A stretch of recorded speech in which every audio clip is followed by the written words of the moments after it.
Right, good morning everyone. Chris and of course Daryl. Yep. Here with you on behalf of Hobie Fishing. Daz, it's now, I guess, a couple of weeks since we've wound up what was Series 14. Yeah. We had... Finished the big cleanup. Everything's done. Yep. The repairs have been made to that trailer that Come on. you and I have to continue discussions on. If anybody else needs to know about that, ask Daz about that at Bemm River next year. He'll tell you all about it. But yeah, you're right, mate. Look, all the cleanup's done, the wrap-up's done. We are kind of back to the functions of our normal day-to-day. But we wanted to take the opportunity now to, one, get into next year. Yes. Have a look and see what Series 15 has got in store for the sensational group of anglers that have been with us through the last 14 seasons.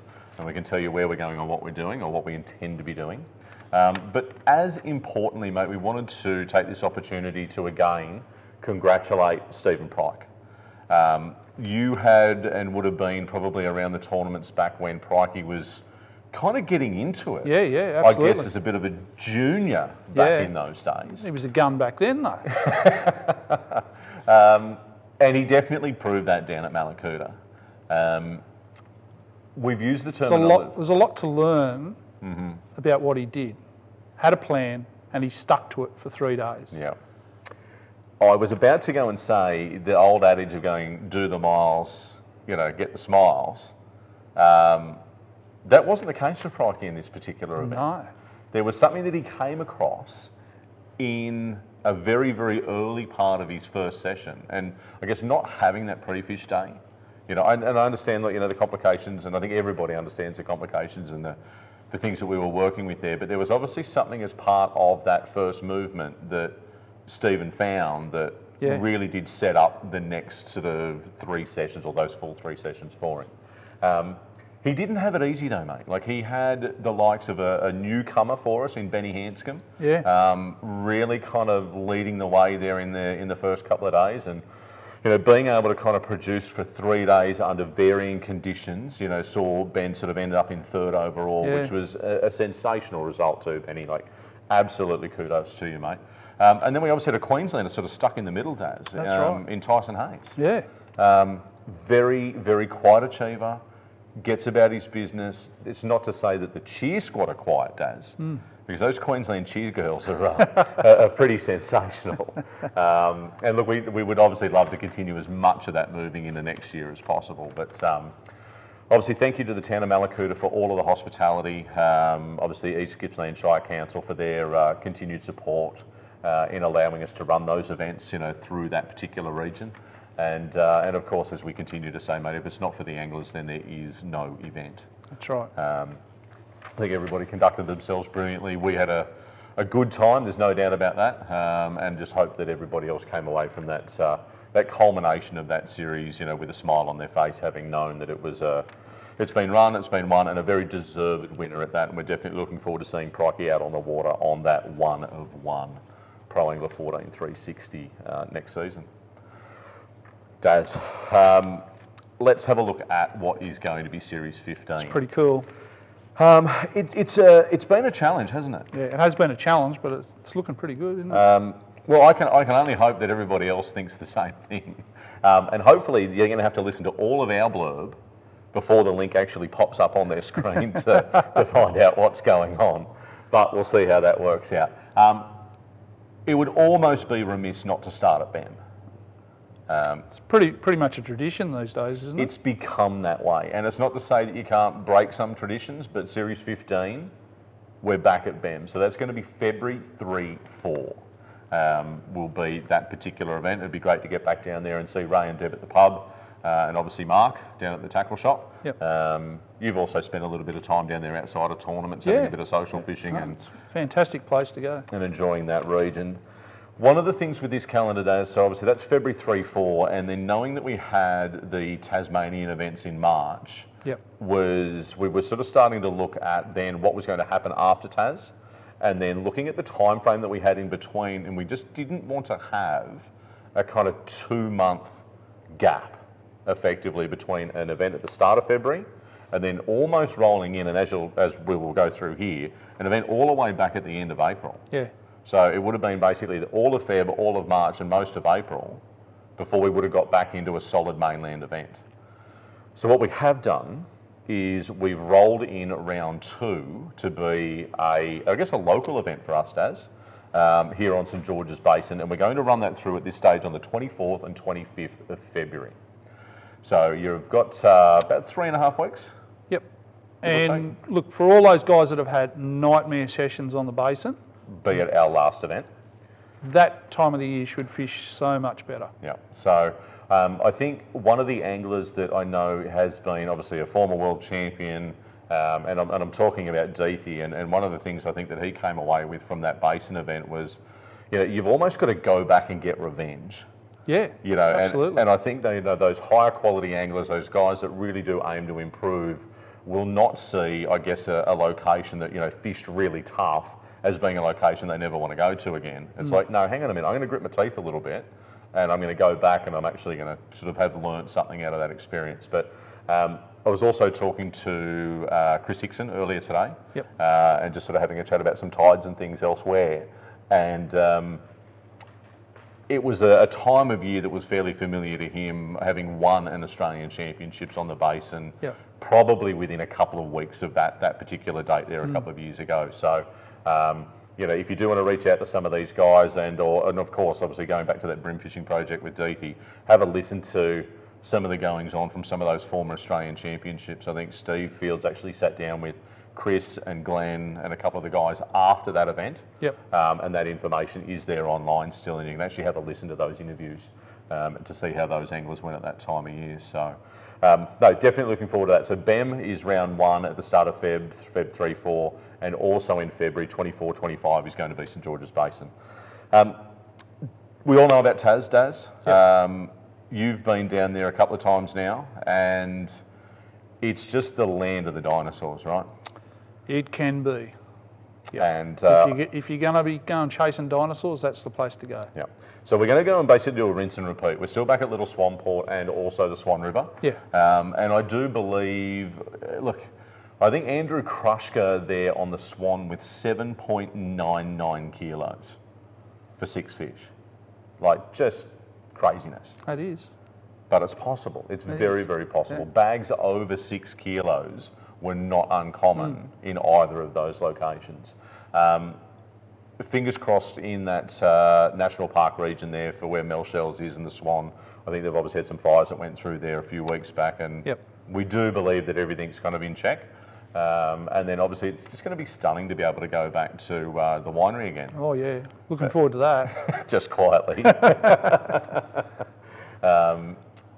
Now that we know a little bit more about the launch site there, obviously for any of those anglers that are coming down this time round that didn't get there last time, it is an absolutely oyster encrusted waterline. It is really quite a kind of gnarly in and out. There's a couple of nice little spots that you can sort of get in and out of, but in particular for those anglers that will be attending, just make sure you've got some appropriate footwear to be able to bring with you for this particular event. It's certainly not dangerous per se, but it's just something there that you do need to be mindful of getting in and out of the water. So very, very much looking forward to going back and enjoying Tasmania for everything that it throws up to us. And in advance, we'll certainly make a big thank you to the team at ABT with Morgo and Nicole and their, I guess, future help that they will be providing for us at those 2 rounds. And in addition to that, then, Daz, you'll circle back with the team at ABT and go through and run those 2 events with them as well. So, very much looking forward to sharing that space. No, I'm looking forward to it. It'll be a good run. Now, I guess once we're back on the mainland, we are looking at April, Daz, and one of the events that we did in May last year, I know pre-fished a whole lot better than what the tournament probably ended up being. Not that Glenn Allen would tell anybody that, he clearly walked away with a near to $4,000 check there at Woi Woi. So what we have decided to do is we've decided to pull those Woi Woi dates that are normally in that kind of mid to late May. We've pulled it into late April and tried to kind of listen to a little bit more of the goings on prior and just sort of keeping, and let's hope that the weather gods play the right tune and we can run that event there in April, which will be at the back end of April, Daz. We're going to look at April 27 and 28. as the dates for that particular round. I think we had more than 130 people entered to that event, and I have a sneaking suspicion that we may be able to, in fact, eclipse that, Daz. Yeah, that'd be cool. To be potentially then the first ever single round location and highest recorded number of anglers in the country at an event, that would be pretty damn special to be involved in. So keep that one very, very much on your radar. I think it's got every potential to be an absolute corker. And then we've obviously just then needed to kind of flick 2 other events around. Yep. And then we're going to get onto the Georges River in May. So it is likely to be something of a transition period, but I think with the amount of structure that the Georges offers, there's always going to be those resident fish that are there. Yeah. And if it does cool off a little earlier than anticipated, then we're still likely to see plenty of deep fish. But inevitably, you very seldom are likely to probably win an event out of deep school fishing per se. It'll be those kicker fish that are those resident fish on those boat Yeah, miles. that's it. They're still there. They are. Just got to catch them. So fingers crossed we'll get the opportunity to maybe do something similar to what we did last time and run up and hopefully work with the team there at fishing.com and maybe have another talk night or something similar in that space. It's just a good part of the world to get everybody together, that is for sure. I've never been to this next location. I have. Fond memories? No. Right. Horrible memories. So what you're telling me is that you're actually going to go and fish this round and you're going to get your revenge. Well, I could because I'd fish it differently, yeah. Well, there you go. Where are we talking about, mate? Port Macquarie. There you go. So the Port Mac round is a round that we're still working on, but we do have that slated in for June. We've been to Port Mac over the years and it's always been in and around that June timeframe. Yep. So we will give you a little more information on that as we get that information to make those final decisions. But we are aiming absolutely for an event in June, which will be held on the mid-north coast of New South Wales at Port Macquarie. Now, there's going to be a little bit of a kind of a theme here, Daz, that I think some of the anglers will start to see as we go through this, and we've crept our way up the coast, and they'll get to something down the bottom of this list that will probably make a little bit more sense as to why we've done what we've done. But certainly after Port, it'd be silly not to go to the Gold Coast. Yeah. The July time frame there in the middle of July is just picture perfect. So we're definitely going to aim to get back to the Gold Coast in the middle of July. That'll be the 13th, 14th of July. And hopefully that's sort of somewhere just prior to that spawning run. Yeah. And that we can see that we can't get another rinse and repeat. But what we are really aiming for in particular at the GC this year, Daz, is kind of those 80s and 90s and maybe even 100 in the field. It'd be really great to see that event kind of get to those numbers. Look, it's an area that can support it. You know, the fishery is an enormous area. You basically get lost. You're not likely to see some other anglers, that's for sure. New South Wales school holidays, so turn it into a family holiday. There you go. It's not that hard. I think the back end of the Queensland holidays are done. We generally try and roll in there in about the middle of the New South Wales holidays. So hopefully that's something that we can consider sort of turning into a little bit more of a family-based event. And at that time of year, I'm sure that we'll have the support, as we always do, of course, from the team at Sun State Water Sports. And Gordy can get some more toys down there on the water and we can have something kind of running around. Gordy, I guess I'll have to fill you in with some of the details on that at some other point after this. Daz, we are going to take a rest in August. It is normally in and around the back of July, early August is the boat show. Yep. So with that being the case and just needing to kind of dial back into a little bit more sort of focus in that space, we'll arguably take a rest in August. But September is going to get us back to probably one of, if not the most favoured locations that we could possibly go to as a whole on the eastern seaboard. Yeah. It's pretty damn good. It is pretty good, but it's probably been, well, was it pre-COVID? I think was probably the last time we got there, or just on the edge of COVID? Right in COVID, Brad's telling us. So this, of course, is Foster/Wallace Lake. So our intended date for that right now, subject to council approvals, will be the 21st, 22nd of September. And just looking at some of the tidal information that we were just going back through again, sort of finalising all of that as we've been getting this calendar, I guess, sorted. Really, really, really big tide shifts up there, Daz. We're going from like a 1.4 metre tidal swing. Yeah. Low tide in the morning, high tide in the kind of late section of the session. Yep. So if we can get a high tide there near to around about that 11 o'clock mark, that would be ideal. But keeping in mind with that little bit of a 2-hour kind of push-in window that Foster seems to have, that will be, it'll be a really late run, I think, on that particular event to get the anglers, of course, into the racks. Yeah. And get those racks sort of firing up as we know that they can. So we will aim and we'll confirm that one, but we are aiming there for the 21st, 22nd of September. Once we get through there, Daz, we are basically going to start talking about our Australian Championships, but before we finalise that part of it, we will, of course, continue our affiliation with the guys and girls down at South Australian Brim Master tournaments. Yep. Gibbsy, Crafty, Lee, like all the guys that are down there, and obviously a number of other guys that are involved in that are unnamed in that space.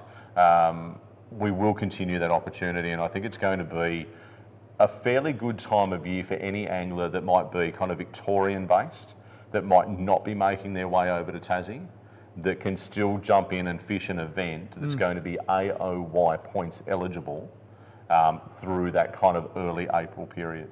So if you're going to just catch up with some of those dates, have a look at the SAE Brimmaster events calendar and make sure that you're very, very well aware of what opportunities exist in that space as well. They have grown immensely in that space, and I'm very, very, very much looking forward to seeing the continued growth of the group down there, because they certainly deserve it, Daz. Worked hard at it.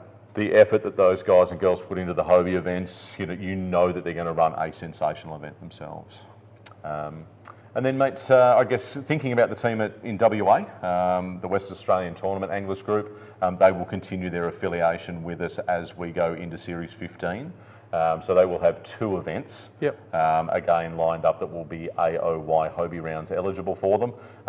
And without kind of determining exactly what they are, I know that Alex has got a little bit of work to finalise that in that space, but they've got 2 events slated there, which will arguably be in the first half of the year, is what we are sort of seeing loosely at the moment as to where that one's going to line up. So, yeah, fingers crossed that'll work out for those guys, and I think that they can make a real effort to try and drum up some of the numbers.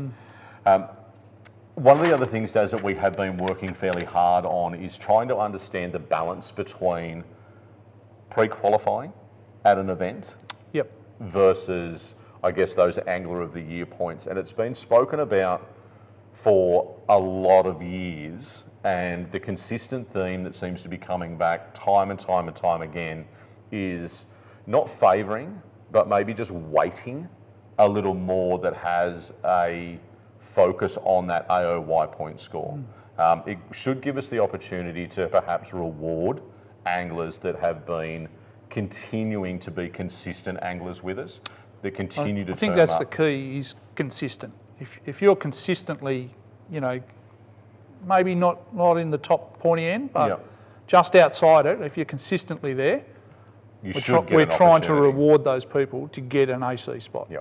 And I think as we looked at it this year, I think the final entrant that we had would have pushed out to be around 40th or 41st, perhaps even 42nd on that AOY list. So that's just something that we're kind of working on there. So when you do get to go and have a look, we've updated some of the details in the rules, but the number of places per round is what's about to change for Series 15. I believe that we're looking at 1 through 35 participants, at any given round will be 1. 36 through to 90 will be 3 or 2. I'll go back and have a look at that. I think it's 3. We've been doing this a few times, so. But with that being said, as we get into the 90 plus category, instead of going to 5, we're actually going to wind it back to 4. So that'll be the number that we in fact work with. So with that being the case, we're just confirming again that it's 1 from 1 through 35, 2 36 through to 90, and then those events that get us 90 and above will have 4. And if it works out the way that we believe that it should, and we have 55 odd entrants to an Australian Championships, it should be something in the tune of around 30 that will get pre-qualification, Yep. and 25 that will come through based on AOY. So with rounds averaging out at the best part of more than 100 people per event, this is part of the reason for our shift in that space. The culmination of Series 15, Daz, is going to land on the mid-north coast of New South Wales. I believe that the event that we have held there previously was second only to Bemm River in the number of competitors weighing fish across their weekend. Yeah, okay. So let me just say that again for you. It was second only to Bemm River in the number of competitors weighing fish. So it's a very, very, very healthy system. It's a beautiful part of the world, and it has been second only to a standard that has been set by Bemm River, which is our staple. This is where we go back time and time and time again. So with that being said, we are going to see our Australian Championships for Series 15 return to Camden Haven, New South Wales in mid-November 2024. Where else would you rather be, Daz? Nowhere else. Nowhere else. We will get the final sort of details and sheet and the like that will come out about that, but we will effectively be running from the Brigadoon Holiday Park, where we launched from last time. They have an amazing open space there that's probably anywhere upwards of about 2 acres. There'll be some on-site accommodation available there, in particular on the camping side of things. They're always otherwise somewhat booked out on their cabin front. We will look to try and work with the Camden Haven Bowling Club, which is within walking distance from the Brigadoon Holiday Park. And then with a similar amount of walking distance is another holiday park on the eastern side of where the bowling club is. Yeah, so okay. there'll be plenty of accommodation kind of within a 10-minute walk, other than any of those other private sort of accommodation options through Airbnb or Stays or whoever you might like to use in that space. So it is a very, very, very busy year ahead. Yeah, very. With those 2 events sort of wrapping up in Tassie, getting a bunch of AOY points for that. Ultimately, there are going to be 12 eligible rounds to see anglers gain access to Angler of the Year points. And with that obviously slightly modified format that we've just spoken of, we believe that that's certainly the best platform to offer that all-inclusive nature of what is this wonderful sport that we all enjoy of kayak fishing, to culminate in an end-of-year event otherwise known as the Hobie Kayak Fishing Australian Championships. So start your planning. Please go ahead and start your planning. This will come through in an online PDF that you'll be able to grab and print off, and then start having a look at what opportunities might be available to you to get to as many events as possible. We would love to see as many fresh faces as are available, and in particular continuing to increase the profile of the women's category, Daz, into the sport. I think that's something that we'd always love to see. Always. Continue to improve. Obviously the prolific group that is the Masters, they continue to turn up. We can't do it without those guys and girls either. And anybody else, if you've got family, friends or otherwise just going, hey, I'm involved in this, it's pretty damn handy, you should come along and have a go. And if there's anything that we can do or anything that any of the dealer network can do to make those opportunities available, we are absolutely here to help. So please let us do that with you and see that we can't grow this amazing sport, Daz. So look, on behalf of the entire team here at Hobie, not only the team that you do see at the events in Daryl, myself and Brad, but of course all of the background team here that do everything with us to make these possible and do everything whilst we're not here doing that as well. Thank you very much to everybody for being involved in that. So that, ladies and gentlemen, will be the calendar that you can now gain access to online for Series 15 of the Hobie Kayak Fishing Championships, Hobie Kayak Fishing Series, which of course is proudly presented by our exceptionally good friends at Daiwa. So with that being said, Daz, pack your bags, buddy. We've got a bit of travel to do. We do. All right, mates. We will make this the best one yet. And to think that we have been doing this now, this is going to be the 15th season. Who would have thought, mate? It's pretty cool. Mate, exceptional. Get along and do it. We'll be there to help. See you soon.